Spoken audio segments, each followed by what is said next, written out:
The broadcast is now starting. All attendees are in listen-only mode. Hello, everyone. Thank you very much for joining us for today's webinar. It's a pleasure to have you join us today, and we look forward to your participation. Please post any questions that you have throughout today's webinar, and we'll make sure that we address them. We also will have a number of interactive polls for all attendees, and we'll show you the results of those polls today. Today's topic is absolutely one of my top favorite topics, which is really how to build a predictable revenue growth and lead generation engine. So being able to do this in a very capital efficient way, predictable way, is something that's top of mind for most executives. So when you think about a revenue growth engine and you think about revenue growth for your company, it's really at the heart and soul of what you want to do, because if you do this well, it allows you to do so many other things well too. So number one, it's got to be predictable. So it's got to give you visibility, got to give visibility to the stakeholders, shareholders, employees. How are you doing in terms of engineering revenue growth as you go from one quarter to the next and from 1 year to the next? It needs to be capital efficient, meaning that since we work with many, many different executives at different B2B companies, we find that in many cases, revenue growth is a little bit of this and a little bit of that, meaning that they try a lot of things and a lot of things that don't work. So it's about making sure that what you do try is going to be not only capital efficient, but it's going to work. It's going to deliver the results you're looking for. The third thing that we think about when we think about predictable revenue growth is making sure that it's transparent. So what I think I see in many cases is we tend to hire an executive, like a VP of sales, a VP of marketing, VP of business development, and we put a lot of faith into that person. One other way to think about this is that's the art. That's finding the right people. The science of this is putting in a scalable winning system that allows you to grow over time as people will come and go to your company. So you don't put all of that faith specifically in one person. It's finding the right people, but also creating a transparent revenue growth system for yourself. The next thing I think that's important is it needs to be consistent and scalable. So whether you're a private company or a public company, you don't want to be missing any quarters. So you want to make sure that there's consistency to this and that it truly does scale as you look at growing from year to year. So many executives that we'll talk to will say, we need to grow by 50% year over year or 30% year over year. And so when you have that type of consistent compounded growth, it's important that the engine that you have can scale with you. And then finally, it needs to leverage best practices for revenue growth. And so we're going to share some of those today as we go through our discussion. So again, thank you very much. We will be recording today's webinar in case you want to share the information with colleagues and friends. So I'm, again, Robert Jakowski. Craig Remy and I founded the company 12 years ago. And we really have a mission as a revenue growth, revenue acceleration agency. And that is to give you the tools, give you the information, and really help you implement best practices so that you can achieve the revenue growth that's important for your company. For myself, I've been a serial CEO in Silicon Valley with private and public companies, all technology and services companies, and really helping build those companies at different stages, from startups to mid-stage companies to public companies. Craig has been a serial CMO, Chief Marketing Officer, for both public and private companies. And he also has the same parallel tremendous experience that I have as CEO. And he's also had a tremendous amount of experience around branding, helping work with some of the largest global companies in the world, like a Google, a Levi Strauss, a Disney, and Nike, to really help them brand themselves, position themselves. So part and parcel, so something we'll talk about today is not only revenue growth, but how do you position yourself?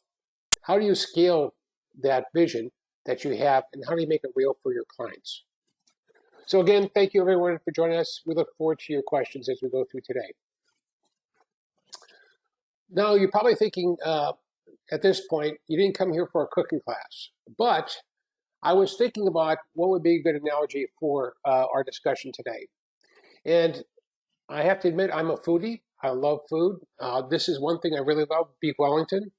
And as with any great recipe, of those of you that spend time in the kitchen or even stop in every now and then, it's really about putting everything together. It's about the construction of the recipe. So you have to start with the right ingredients.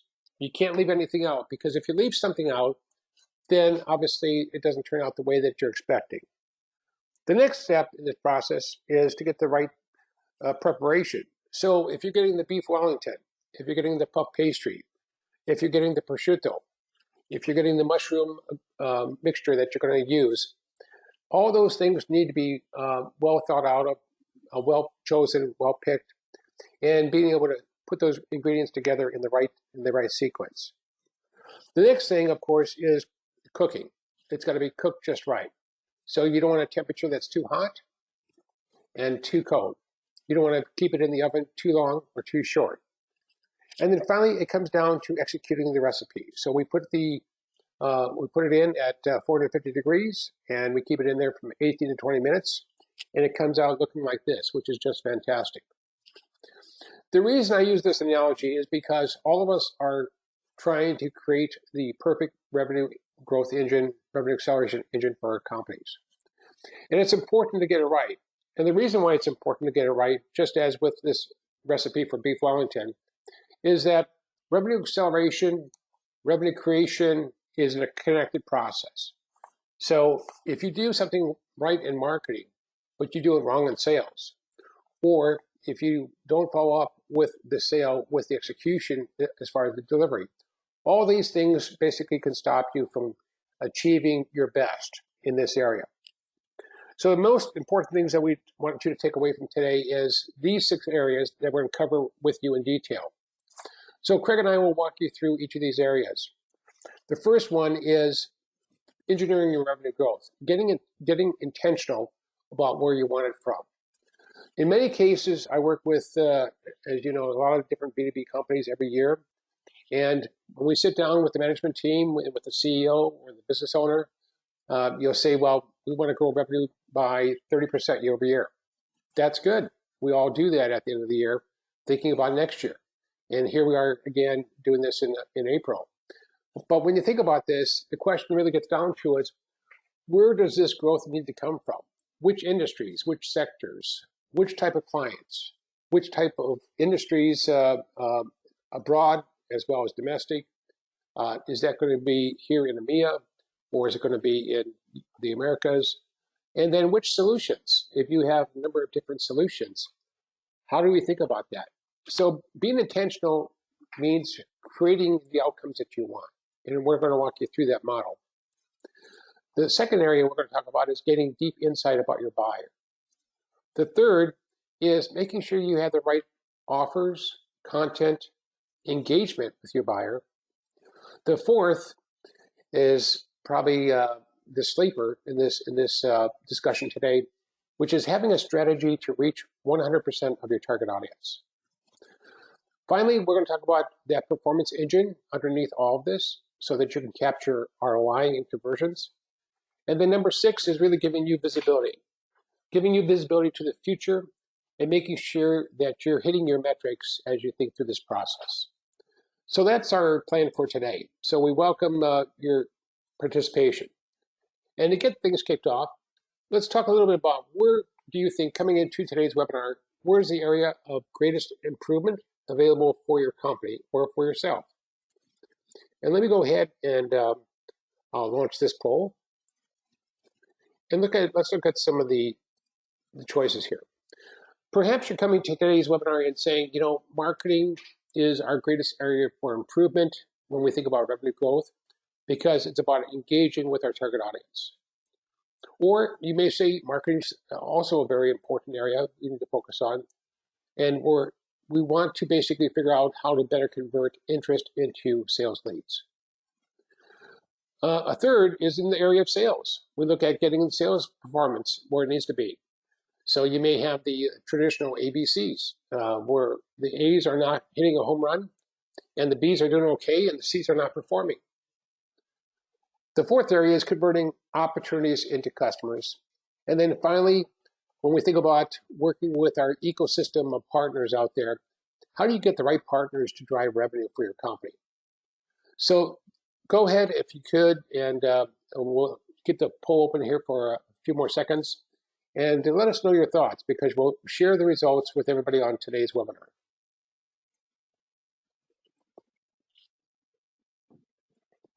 Okay, so let's go ahead and close the poll. Thank you very much. We're still getting some votes in here. That's great.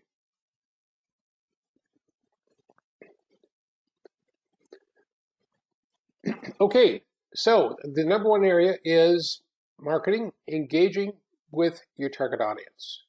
So that's another number one area where you see improvement. So we're going to spend a lot of time talking about that today. Secondly, we talked about converting interest into sales leads. 29% of you said it's important to you. 47% stated that getting the sales performance where you need to be is really important. 35% stated it's converting opportunities into customers, and then 24% on partners.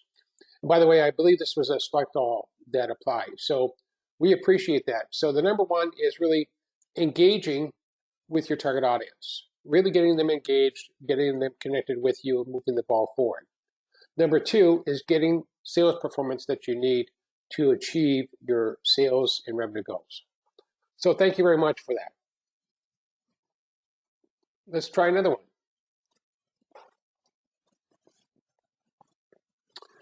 What would you like to learn from today's webinar?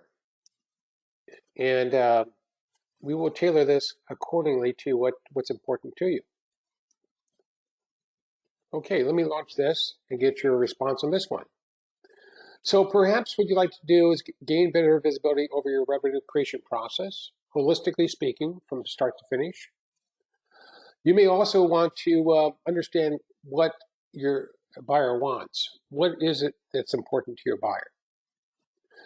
You may also think that the most important thing is to engage 100% of your target audience. Another one is to how do you model the buyer's journey? That's something we'll talk about, which is how does your buyer want to buy? And then finally, how do you accelerate your sales cycle? So go ahead and if you could, and keep this open for a little bit longer, but this is really great to get your response on this.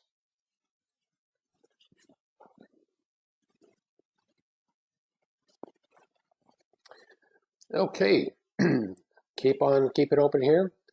The nice thing about GoToMeeting, it shows me exactly what percentage of you have polled at this point.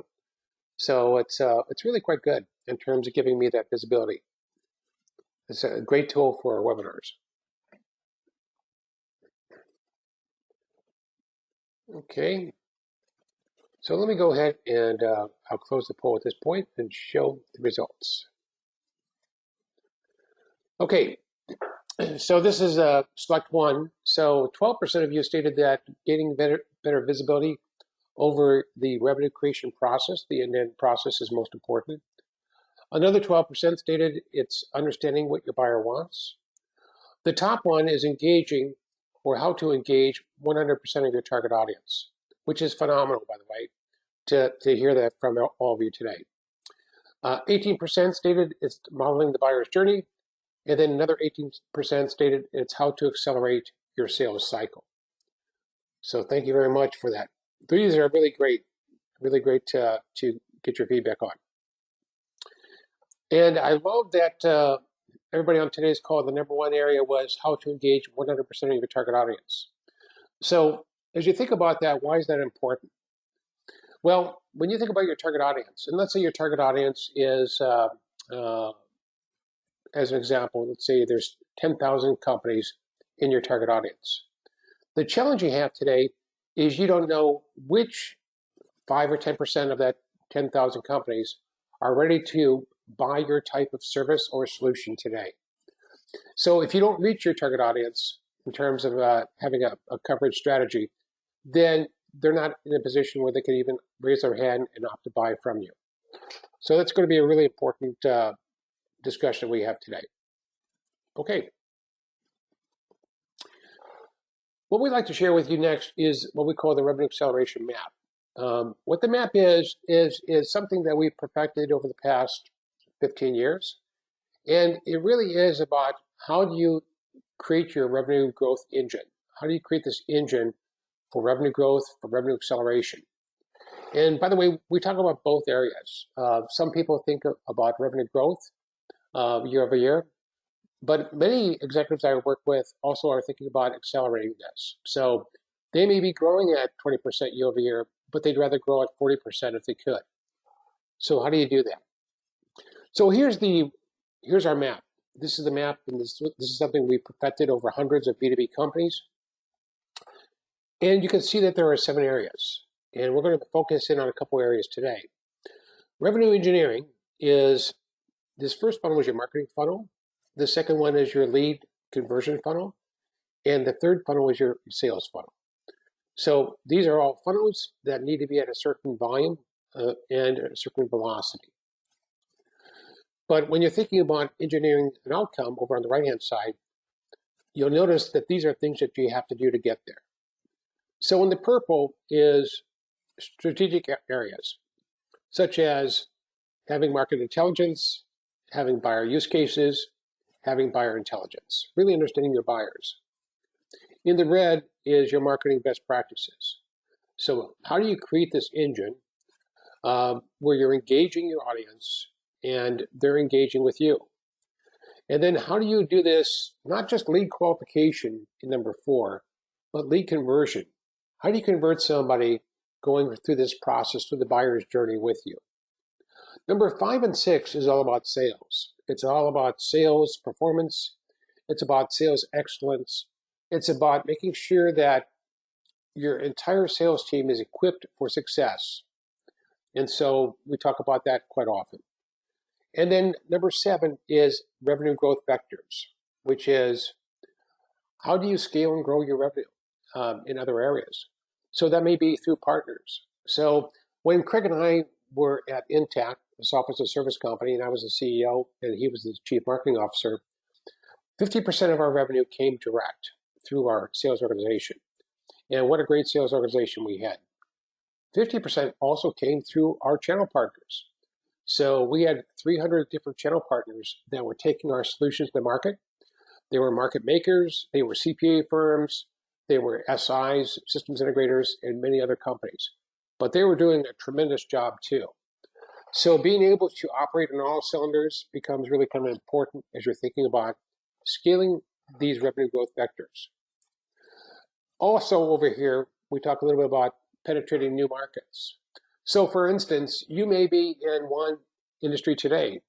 As an example, when we worked with the AvidXchange, a software as a service provider of accounts payable, invoice processing, and e-payment solutions, they were focused on one industry, which is property management companies. We helped them figure out how to totally penetrate that market, reach 100% of that target audience, but then we helped them figure out how to get buyer intelligence in 5 adjacent markets and then go penetrate and win those markets. So that's something else to look at over here as far as the vector. Another example is the upsell cross-sell. So as you build more services, as you build more solutions for your customers today, making sure that you get the accretive additional revenue that you expect from the investments that you've made is really important. So that's another area that we look at in terms of revenue growth. But anyway, this map is a very rich map as far as information, and we just wanted to make sure that we're sharing that with you so that you could see everything that that's available to you holistically as you think about your company. Okay. So let's talk about the 6 areas we're going to cover today. The first one is what we call getting intentional, about the precise revenue growth that you want to achieve. And we're just going to use one example here today, but typically when we work with a client, there are multiple examples. You can create these 3 funnels by industry, by solution, by geography, or by another way. And we've done all of the above. So I'm just going to give you an example. If in 2021, this year, your objective is to get another $4 million of additional revenue. It closed, and you're looking at how you're going to engineer that growth. Then you start with, well, your average transaction, or ACV, is 100,000. That means you need to close 40 transactions this year. Now, being your sales funnel, you all know what your conversion rate is typically from opportunity to close or from sales qualified lead to close. And so it's great to be able to say, well, we're going to close 33% or 50%, or in this case, 25%. So that basically means that we need to create 160 sales qualified leads this year. Now, this middle funnel feeds our sales funnel. So in this funnel, we need to create 1,600 market qualified leads. Market qualified leads are people raising their hand and saying, I'm interested in your company. I'm interested in what you have to share with me. I'm interested in your solutions.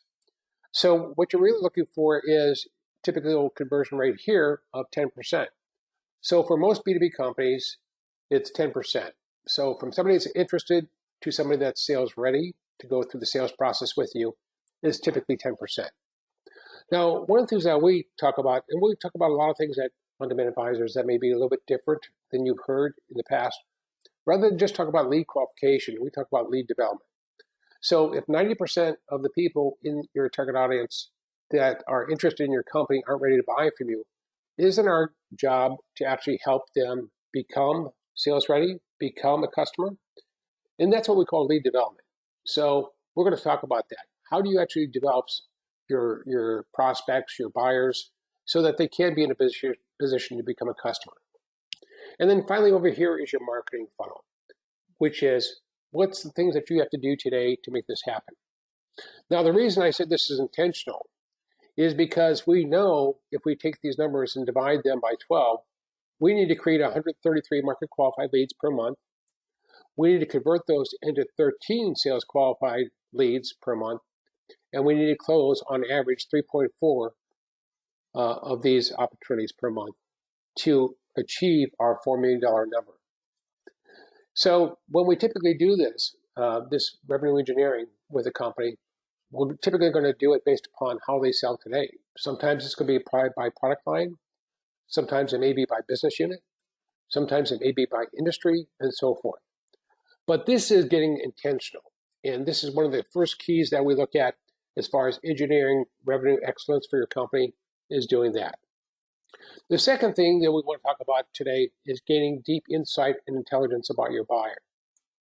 I think too often we make marketing difficult because we get together in a room and we want to figure out what's important to our audience. A better way is to engage your target audience and ask them specifically what they're looking for, what's important to them. So we think that every company that's joining us today should be conducting a buyer intelligence survey. And that means every company, everybody that's here. Why is that? Because you're going to be so much more capital efficient in terms of what you do as far as engaging that audience.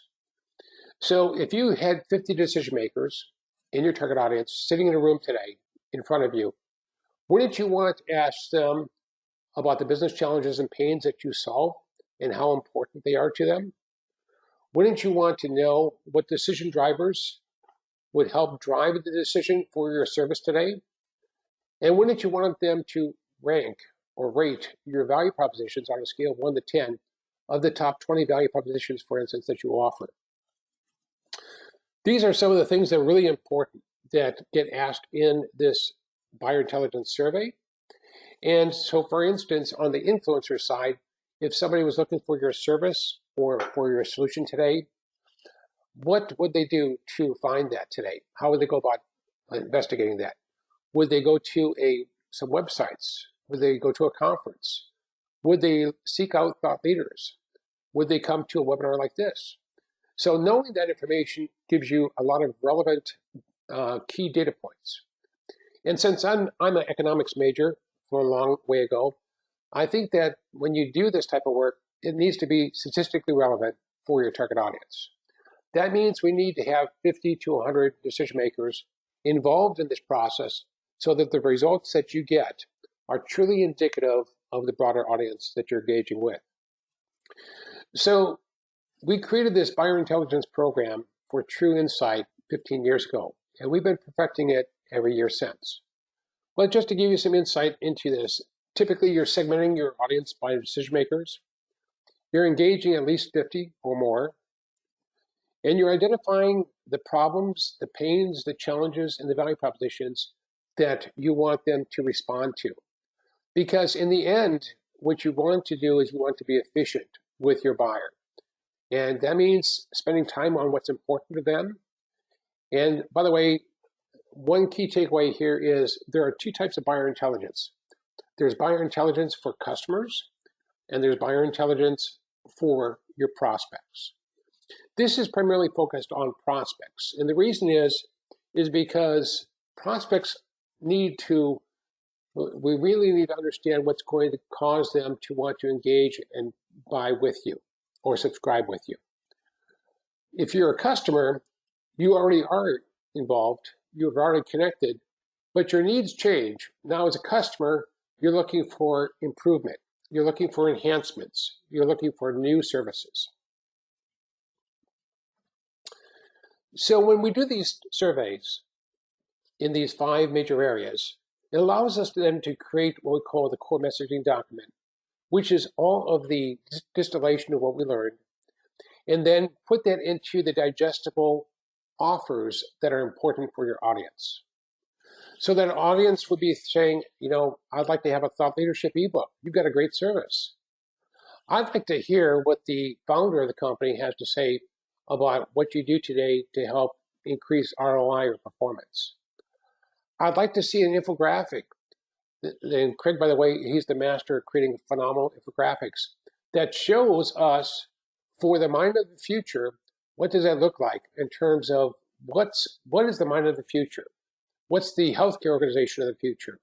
What does that look like in terms of an infographic from a business process perspective? Webinars. We'll talk about webinars like today.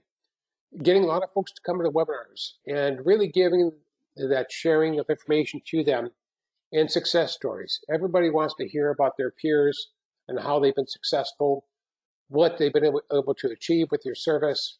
These are really just important ways to do that.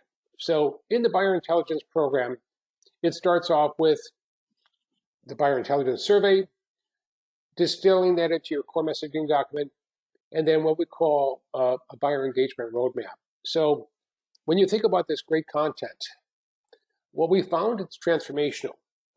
It really allows you to change your offers based upon what your prospects or buyers want. It also enables you to change everything on your website. So instead of talking about your services, you start talking about your buyer. You start talking about what's important to them. And then for sales, your sales team or for your partners, it allows them to have a sales playbook that's focused in on buyer need, buyer priorities, and buyer challenges. So that's number 2. Let's talk about number 3, because again, these are ingredients that we're mixing this wonderful recipe here called the revenue acceleration engine for your company. So we covered 2 areas. The third one is making sure that you have the right content and offers. And so we just talked about these 3 areas on the top here. The question right now is creating the right offers and the right engagement vehicles for your audience, syndicating that to your entire audience, and then creating quality leads. So the one thing that we've seen in this area around lead generation is that it's important to have educated buyers, educated prospects. You want people that are educated so that they can understand what you offer and how you can help them. So part of this is creating the quality of the leads that need to be created. And that's really with 2 purposes in mind, as we have here on this slide. What we think about a little bit differently at On Demand Advisors is when we create offers, it should serve 2 purposes. You should engage your target audience at the top of the funnel. In other words, get them involved with you. It should also provide sales tools that your sales team could use to actually move that buyer through the buyer's journey or buying process. That's really an important point. So for instance, A good example here would be a buyer's guide. If I don't know how to buy your service today, wouldn't it be great if you could give me a buyer's guide? Tell me how about what should my criteria be for this type of service? What things should be important and why? And then what's the process that would make sense for me to go through to buy this? A lot of people don't understand how to do that. So this gets to the quality of your leads. If you want to get to the quantity of leads, you've got to have the right set of campaigns and programs that are relevant for your target audience. Now, these are just a list of a number of them that we actually work with, but we work with probably about 70 different campaign types, both outbound and inbound, as you'll hear. And it's really focusing around what's relevant for your target audience. Going back to that buyer intelligence, it gives us great insight about how they would think about finding you and for you to find them. Let's give you an example. One of our customers is a company called Technical Toolboxes. They're an engineering performance solutions company headquartered in Houston, Texas. So one of the things that we do for them when we think about this cadence of this buyer engagement roadmap is periodic webinars that we're going to help them create. So the first step is creating the campaigns and making sure that they're highly provocative and engaging.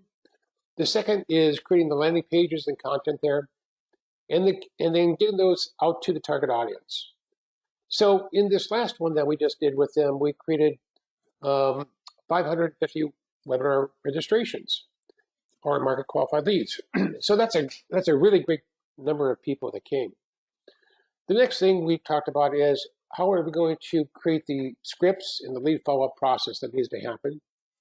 And then since we talked about lead development instead of lead qualification, what are the offers in the sales performance center that they are going to use and tap into to follow up with these potential buyers? Converting those MQLs and SQLs, and then finally the propose and close.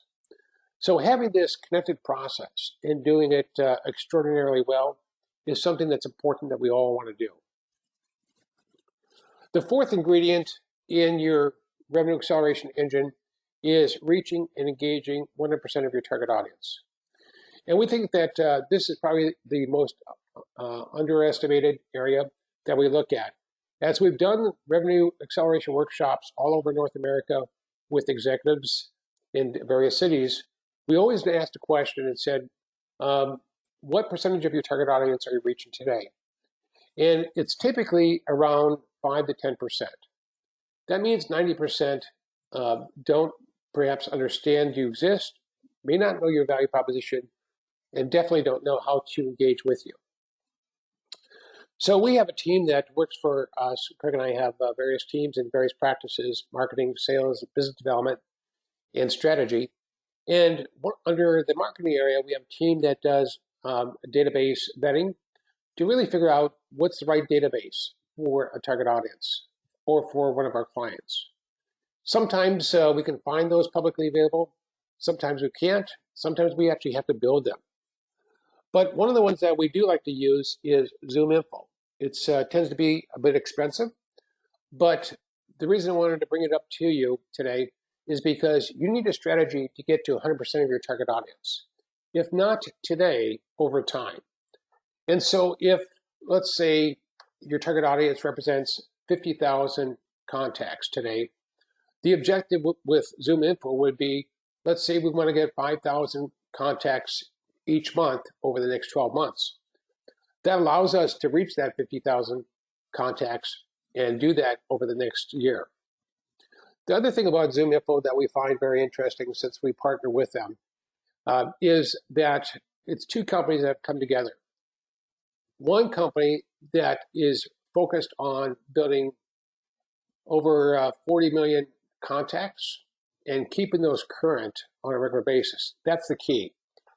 Because in the B2B space, about 15 to 20% of your database becomes antiquated every year because people move, those addresses change, or they're no longer with the company. So that means the database that you purchased may get outdated very quickly. So it's important to have a partner, a list partner, contact database partner, that's going to help keep that refreshed for you. The second thing that's important is ZoomInfo also includes something called Discover.org, which is the former company that merged together with ZoomInfo. And when we get involved with clients that are mapping out the enterprise, a lot of times you're not selling to one stakeholder, you're selling to a team. So being able to map out connected teams within a large Fortune 2500 company becomes very important. So that's the fourth area we want to talk about, which is your reach strategy. Having a reach strategy and making sure it works for you. So now what we're going to do is Craig's going to talk about the fifth and sixth ingredient for that revenue acceleration engine, and really what's going to help bring it home in terms of you having everything you need to be successful. Perfect. Thank you very much, Bob. And thank you for the intro up to this point with explaining our process. So the next two phases that I'm brought on to discuss here, as we're building out this repeatable process, and that's what we're going to emphasize over and over, is it is a process, it is an engine, and we use that metaphor both metaphorically and we literally put one in, and we're going to talk about that. And that here are the major steps that we're going to go through. We're going to put in that super highway for you. So, from the step one of doing the process review when we engage with you, to designing the exact optimal process for your organization. While the basic structure is the same, we are going to customize it because the specifics of your organization, the size of your company, the market you go after, the target users, all of those factors and vectors come into play as we're designing the system for you. One of the other critical things as we're looking at your market is going to be in optimizing the pricing and the bundling as to how you're going to actually penetrate your market. What's the audience receptivity to the price points and the bundles, and how do we make that more user consumable? And the next pieces of this is prioritizing the prospects and then segmenting the audience, constructing the campaigns. We're going to go through all of these different pieces as we construct this engine to ultimately gaining insight. And that's what I want to actually drill in a little bit more here. So as Bob talked about up to this point very, very clearly, was building the demand, getting the audience interested, talking to the target audience, and generating that information. One of the critical functions, though, once you have this engine in place, is to then measure and have accountability for both your spend and the results. Because if this is something that I want to make sure that everybody's clear with, where you're going to spend most of the money in marketing is going to be in your outbound campaigns. You're going to be spending 80% of your marketing budget in this area. So it's really critical that you get in place the proper metrics and measuring so that your spend is both optimized and not wasted. So as you can carry that forward, 80% of your spend is in this area. You absolutely want to make sure that it's being optimized. So let's go forward a little bit, Bob. All right, so this is the basic foundation. We're big proponents of Salesforce and Pardot, but we do put in other systems such as Microsoft Dynamics and HubSpot. So, but the basic infrastructure of how these systems work is effectively universal. So I could swap out the name Pardot Salesforce and I can plug in Dynamics, or I can plug in HubSpot. But the fundamentals, all of these systems effectively work the same way. And one of the things that's important for everyone to understand in the audience is there is a difference between turning on the software, which is basically a switch. Companies, implementers will come along, or the company who sells you, say HubSpot, will come on and like, okay, we activated you. They turn on the switch and bang, you have a system. That is very different than putting in a best practice that's going to optimize your revenue flow. And that's where we come in. And that's the best practice process that Bob's been leading up to. And this here shows a diagram at really the 50,000-foot flyover view of what that is. So, starting with the marketing automation system on the left-hand side, with effectively doing your outbound campaigns, doing your scoring, your segmentation, doing the conversion over to the CRM dimension of the system, which would be then working the MQL or lead into a qualified state. And that qualification phase could take it could be BANT, it could be something else.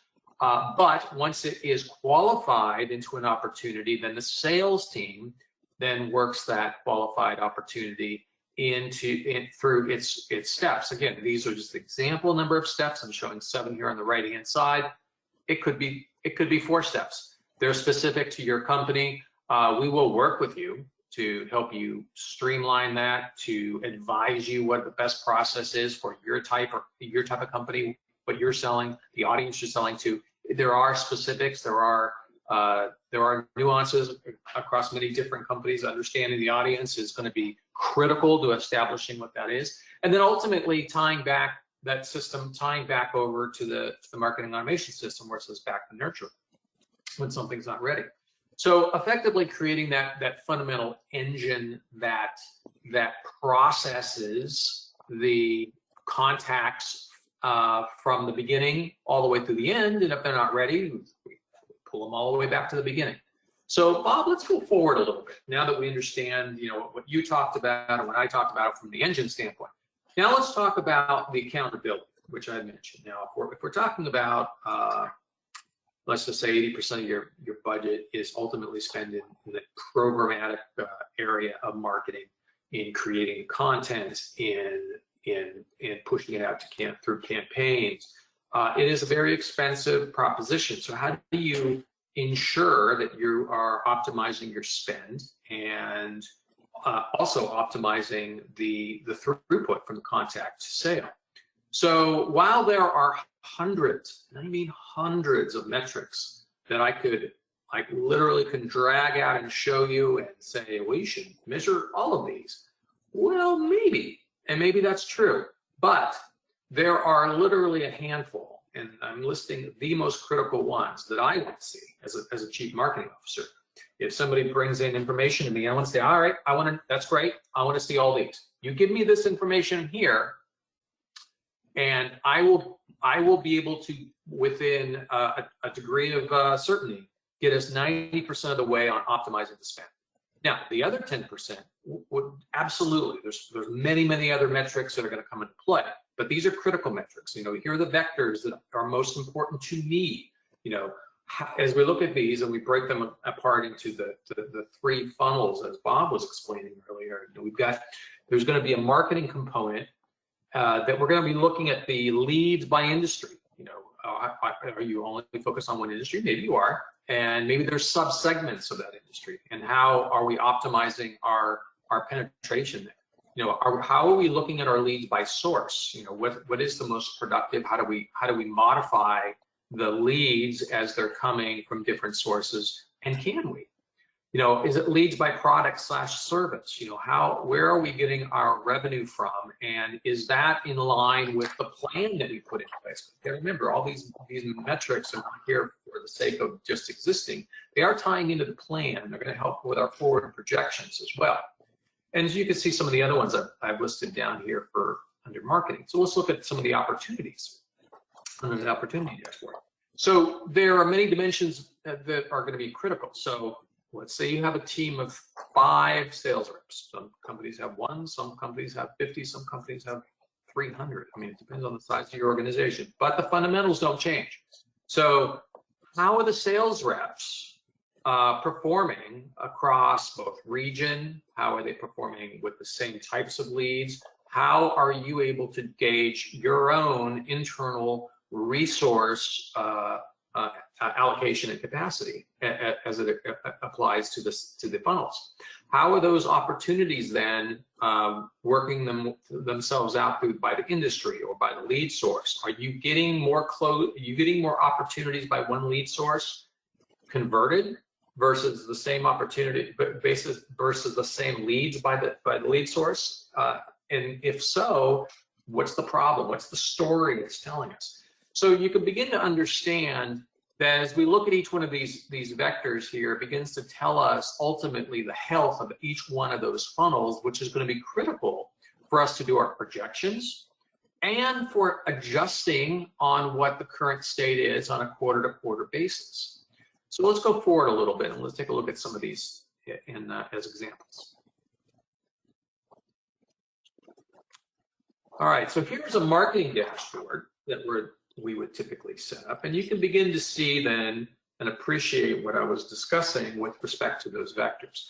So, the column on the left shows different leads for different industries. All right, this is interesting. Okay, now I understand that. Okay, we have a huge number of leads coming in from manufacturing in this instance. All right, is that an artifact of having a larger manufacturing database, or is that an artifact of having a higher desire for purchasing within that industry? So these are some of the questions that would come out of this information, which we need to dig deeper.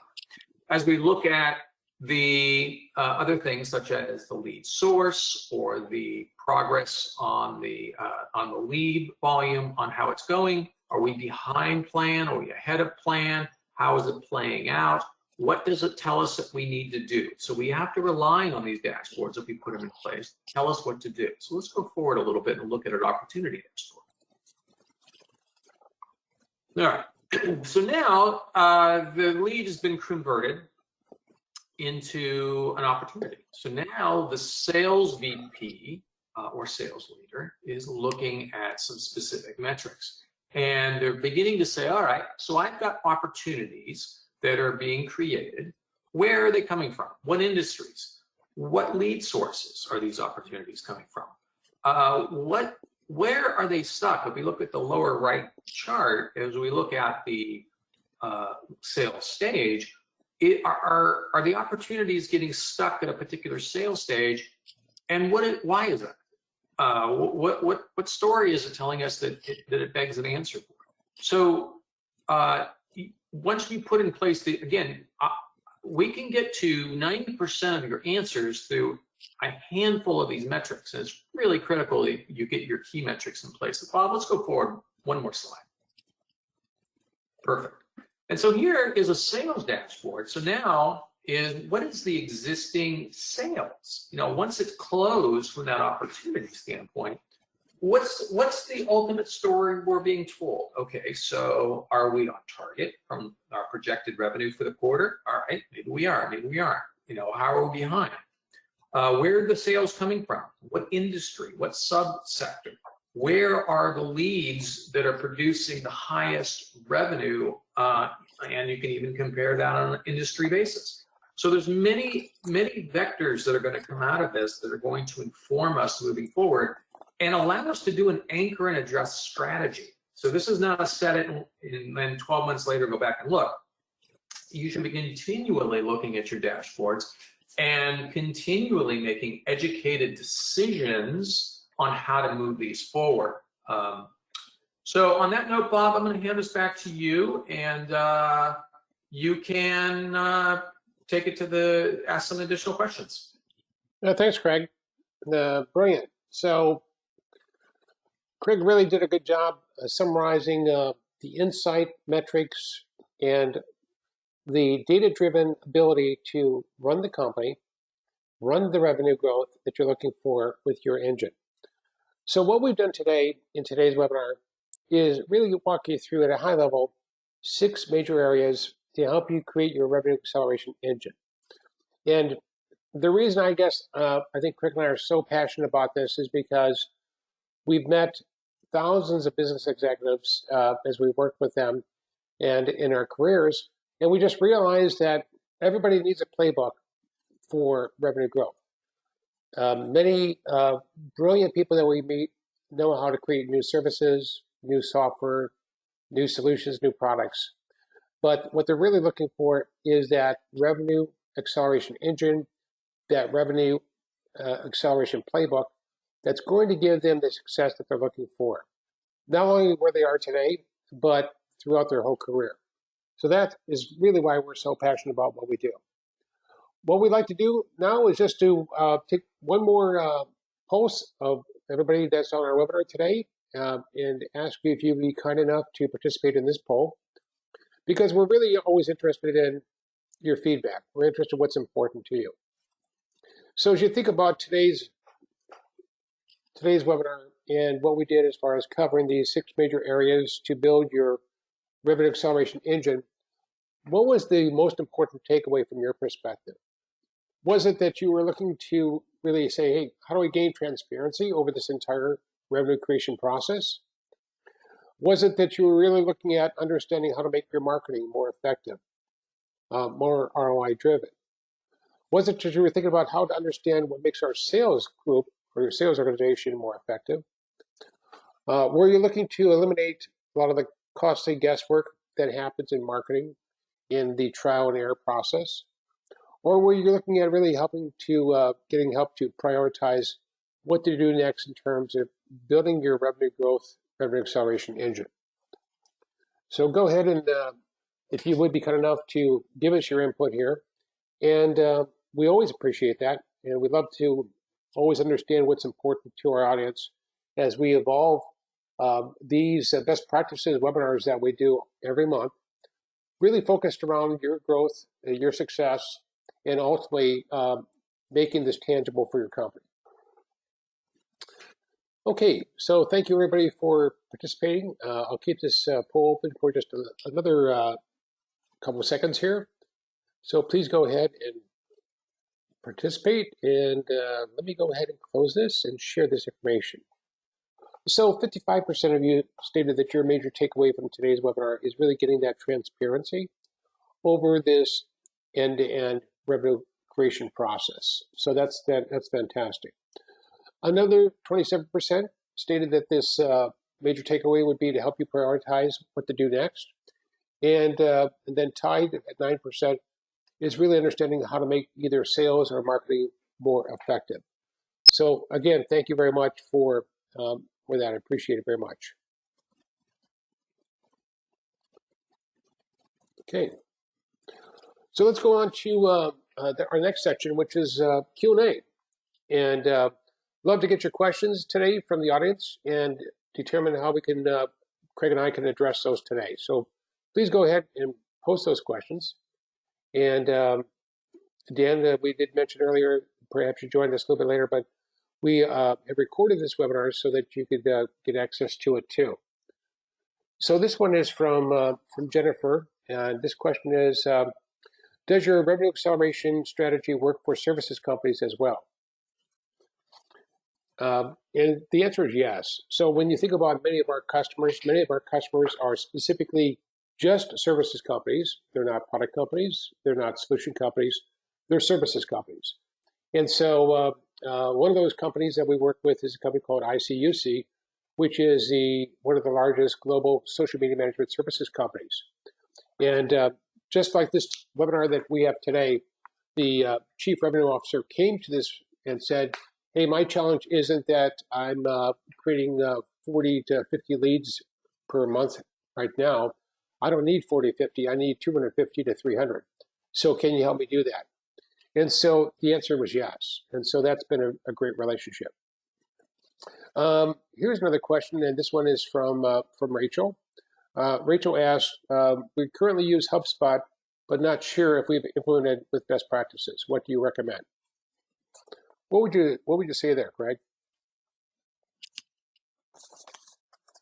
The audio is cutting out there, Bob. Can you repeat the question? Oh, basically, what Mary was saying was we currently use HubSpot, but not sure if we've implemented with best practices. What do you recommend?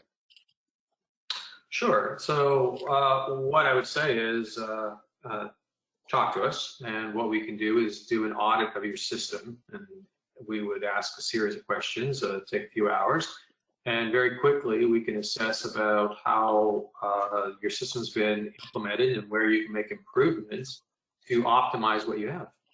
Well, perfect. Well, thank you for your answer to that. This one is from Dan.